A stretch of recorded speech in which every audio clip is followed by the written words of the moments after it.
তো ভাই আজকে আমরা এখানে একটা 7 ফুট হাইটের বাথরুম আর লেট্রিনের একটা গাঁথনি চলতেছে কাজ এখানে। আপনাকে এইটা পিছনের সাইড পিছন সাইডটা অ্যান্ড সামনের সাইডটা আপনাকে দেখাইতেছি। এটা হইলো সামনের সাইডটা, মানে ফ্রন্ট সাইড।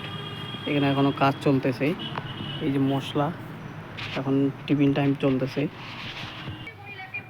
তো মিস্ত্রি দা, এই যে বাথরুমটা যে গাঁথনি করতেছেন আপনি, এটার মধ্যে মানে কতগুলা ইট লাগলো? এখানে ইট গেল টোটালে 1000 যায় নাই, 1000 যাবে। হ্যাঁ। আর সিমেন্ট মোটামুটি 10 বস্তা। হ্যাঁ। মিস্ত্রি খরচা বর্তমান হইলো 5টা। আচ্ছা, এটুকুই। ইট পর্যন্ত, গাঁথনি পর্যন্ত ভিটি শুদ্ধা? ভিটি শুদ্ধা, একদম ভিটি শুদ্ধা, রাত ঢালাই পর্যন্ত। হ্যাঁ। আর প্লাস্টার যে করবা এইটার মধ্যে, এটার মধ্যে যে প্লাস্টার করবা, এটা প্লাস্টারে মনে করো কয়টা মিস্ত্রি লাগবে? এটা প্লাস্টারে মিস্ত্রি আমরা 3টা মিস্ত্রি কমপ্লিট করে দেবো ভিতর বাইরে। ও আচ্ছা, ঠিক আছে।